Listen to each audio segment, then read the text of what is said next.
Hello दोस्तों, आप सभी का अपने YouTube channel Gopal Sharma show पर स्वागत है। दोस्तों, इस वीडियो में आप जानेंगे कि आप किसी भी स्कूल के प्राइमरी स्कूल टीचर कैसे बन सकते हैं। इसके अलावा आपको प्राइमरी टीचर बनने के लिए कौन कौन से क्राइटेरिया को क्लियर करना है, कौन से एग्ज़ाम को पास करना है, हर चीज़ इस वीडियो में बताई जाएगी। अगर आप हमारे चैनल पर नए हो तो चैनल को ज़रूर सब्सक्राइब कीजिए और बेल आइकन को प्रेस कीजिए ताकि वीडियो का नोटिफिकेशन आपको मिलता रहे। तो चलिए दोस्तों, वीडियो को शुरू करते हैं। एक प्राइमरी टीचर बनने के लिए पहले दोस्तों आपको पता होना चाहिए कि आप किस तरह से एक प्राइमरी टीचर बन सकते हैं। उसके लिए कौन कौन सी योग्यताएं आपके पास होनी चाहिए। बेसिकली एक प्राइमरी टीचर बनने के लिए दोस्तों आपको इन 3 चीज़ों को क्लियर करना पड़ेगा। अगर आपने ग्रेजुएशन कंप्लीट की है 50% मार्क्स के साथ तो आप इसके लिए एलिजिबल हो जाते हैं, चाहे आपने ग्रेजुएशन किसी भी स्ट्रीम से कंप्लीट क्यों ना किया हो।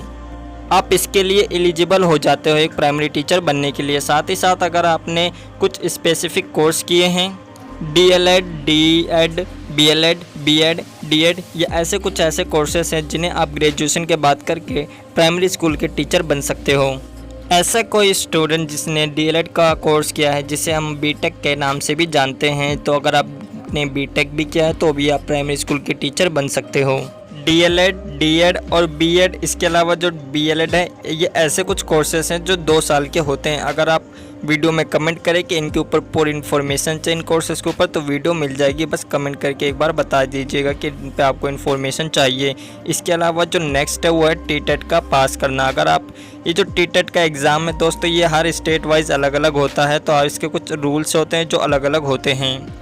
टेट एग्ज़ाम को देने के बाद ये मायने नहीं रखता कि आपने कितना स्कोर किया है। मायने ये रखता है कि अगर आपने टेट एग्ज़ाम में 60% से ज़्यादा मार्क्स या 60% तक मार्क्स को अचीव किया है तो आप इस प्राइमरी स्कूल टीचर के लिए एलिजिबल हो जाते हो।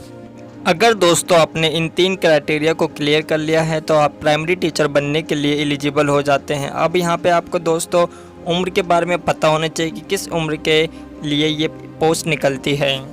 अगर आपकी उम्र 21 साल से कम है तो आप इसे अप्लाई नहीं कर सकते हो। 21 है या 21 से ज़्यादा है तो आप इसे अप्लाई कर सकते हो। लेकिन अगर आपकी उम्र 40 है तब तो इसे आप अप्लाई कर सकते हो, लेकिन 40 से ज़्यादा है तो आप इसे अप्लाई नहीं कर सकते हो। ये जो क्राइटेरिया है 21 साल से 40 साल तक, ये जनरल के लिए। अगर आप OBC हैं तो इसमें आप 45 साल तक लिए अप्लाई कर सकते हैं। SC है तो 45 साल के लिए, ST है तो 45 साल के लिए। अगर आप PH हैं तो आप इसे 55 साल तक के लिए अप्लाई कर सकते हैं।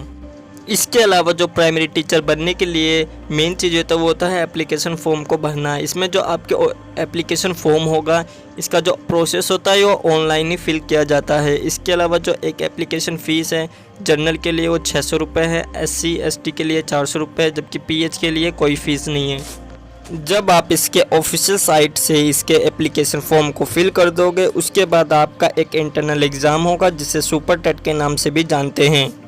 किसी भी स्कूल का प्राइमरी टीचर बनने के लिए आपको सुपर टेट को एग्ज़ाम को क्वालिफाई करना पड़ता है। सुपर टेट का एग्ज़ाम का जो पैटर्न होता है, चलिए उसे समझते हैं। इसमें जो आपके क्वेश्चंस होते हैं ये ऑब्जेक्टिव टाइप्स होते हैं, जिसमें आपको ऑप्शंस के रूप में आंसर चूज़ करने होते हैं, जिसमें आपके टोटल 150 क्वेश्चन होते हैं। और ये 150 क्वेश्चन टोटल 150 मार्क्स के ही होते हैं। हर एक क्वेश्चन के लिए आपको 1 मिनट दिया जाता है, यानी इसमें जो आपका टाइम है 150 मिनट टाइम आपको दिया जाता है। इसमें जो आपका पेपर लैंग्वेज होता है ये हिंदी एंड इंग्लिश दोनों लैंग्वेज में होता है। आप जिस लैंग्वेज में कंफर्टेबल फील करें उसमें आपको आंसर टिक करना होता है। अगर सुपर टेट के एग्ज़ाम के पैटर्न को और अच्छे से समझा जाए तो इसमें आपका जो लैंग्वेज है, इसमें से 40 मार्क्स के क्वेश्चन आएंगे। लैंग्वेज में आपके हिंदी लैंग्वेज, इंग्लिश, संस्कृत, ये तीनों लैंग्वेजों में मिला के आपके 40 मार्क्स का क्वेश्चन आएगा। साइंस के 10 मार्क्स के आएंगे, मैथमेटिक्स के 20 मार्क्स के, इन्वायरमेंटल एंड सोशल स्टडीज़ के 10 मार्क्स के क्वेश्चन आएंगे। ठीक इसी तरह से चाइल्ड साइकोलॉजी के 10 मार्क्स के क्वेश्चन आएंगे। इसके अलावा आपकी टीचिंग मेथोडोलॉजी के 10 मार्क्स के क्वेश्चन आएंगे, लॉजिकल नॉलेज के 5 मार्क्स के, जनरल नॉलेज के 30 मार्क्स के, इंफॉर्मेशन टेक्नोलॉजी के 5 मार्क्स के, मैनेजमेंट एंड एप्टीट्यूड के 10 मार्क्स के क्वेश्चन आएंगे। जब दोस्तों आपने अपना एप्लीकेशन फॉर्म को फिल कर दिया, उसके बाद आपने सुपर टेट के एग्ज़ाम में क्वालिफाई कर लिया, पास हो गए, उसमें आपको पता लग जाए किस तरह के क्वेश्चन आएंगे, कितने मार्क्स के आएंगे। अब उसके बाद आपका जो सिलेक्शन होगा वो प्रोसेस क्या होगा। सुपर टेट एग्ज़ाम में आपने जितना भी मार्क्स को प्राप्त किया होगा उसका 60% यहाँ पे जोड़ा जाएगा। इसके अलावा इंटरमीडिएट एकेडमिक जो मेरिट होगा हाई स्कूल का, उसमें आपके जितने भी मार्क्स आए होंगे उसका 10%, इंटरमीडिएट स्कूल में आपके 10%, ग्रेजुएशन का 10%, इतने जितने भी आपने मार्क्स हासिल किए होंगे उसका 10% यहाँ पे जोड़ा जाएगा। साथ ही साथ यहाँ पर आपने टीचर ट्रेनिंग में जितने भी मार्क्स को प्राप्त किया होगा उसका भी 10% यहाँ पे जोड़ा जाएगा। ऊपर जितने भी मार्क्स बताए गए उन सभी को जोड़ के आपका 100% का मार्क्स बनता है, जो रिटन प्लस एकेडमिक के बराबर होता है। इसी में आपका जो कट ऑफ लिस्ट है वो निकलता है, जिसमें आपका सिलेक्शन के बारे में पता चलता है। इसके बाद दोस्तों फाइनल स्टेप करना होता है, जिसमें आपका जो रिज़ल्ट होता है वो डिक्लेयर होता है। फाइनल कट ऑफ निकलने के बाद आपका रिज़ल्ट डिक्लेयर होता है, जिसमें ये पता चलता है कि आपका सिलेक्शन हुआ है या फिर नहीं। रिज़ल्ट डिक्लेयर होने के बाद आपको एक ऑनलाइन डिस्ट्रिक्ट अलॉटमेंट के प्रोसेस से गुजरना पड़ता है, जिसमें आपको एक डिस्ट्रिक्ट चूज़ करना पड़ता है कि आप किस जगह पे पढ़ाना चाहते हैं। एक बार ऑनलाइन डिस्ट्रिक्ट अलॉटमेंट के प्रोसेस से गुजरने के बाद आपका डिस्ट्रिक्ट कन्फर्मेशन होता है, जिसमें आपकी जो जगह चूज़ किया होता है उसमें आपकी जॉइनिंग हो जाती है। प्रमोशन क्राइटेरिया की बात की जाए तो इसमें आप असिस्टेंट टीचर होते हैं, उसके बाद head master in primary school, senior teacher in upper primary school, last में आप प्रिंसिपल बन जाते हैं एक प्राइमरी स्कूल के।